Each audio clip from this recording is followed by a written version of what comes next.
அகமதாபாத்ல லண்டனுக்கு போன ஏர் இந்தியா விமானம் கிளம்பின 5 நிமிஷத்திலேயே தரையில விழுந்து நொறுங்கிருச்சு. அதிர்ச்சியில் இருக்காங்க மக்கள்.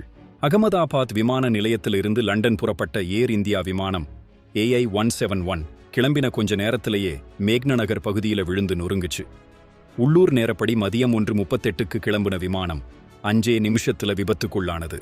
குஜராத் முன்னாள் முதலமைச்சர் விஜய் ரூபானி இந்த விமானத்தில் இருந்ததா ஒரு தகவல் பரபரப்பா பரவிட்டு இருக்கு. அதிகாரப்பூர்வ அறிவிப்பு வரலைனாலும் மக்கள் மத்தியில பெரும் பதட்டம்.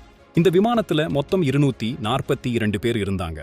2 விமானிகள், 10 விமான பணிப்பெண்கள், 230 பயணிகள், தீயணைப்பு வாகனங்கள், காவல்துறை, தேசிய பேரிடர் மீட்பு படையினர்னு எல்லாரும் மீட்பு பணியில ஈடுபட்டுட்டு இருக்கிறாங்க. விமானம் முழுசா எரிபொருள் நிரப்பப்பட்டு லண்டனுக்கு கிளம்பினதால வெடிச்சதும் பெரிய தீப்பிழம்பு ஏற்பட்டுச்சு. சம்பவத்தை நேர்ல பார்த்தவங்க ஒரு பெரிய சத்தம் கேட்டுச்சு, அப்புறம் விமானம் அப்படியே கீழே விழுந்து வெடிச்சுச்சுன்னு கண்ணீர் மல்க சொல்றாங்க. இதுல பலியானவர்கள், காயம்பட்டவர்கள் பத்தி இன்னும் தெளிவான தகவல் வரலைனாலும் மீட்புப் பணிகள் மும்முரமா நடக்குது. விமான நிலையமே மூடிட்டாங்க. விபத்துக்கான காரணம் என்னன்னு தெரியல. விசாரணை குழு விரைஞ்சிருக்கு.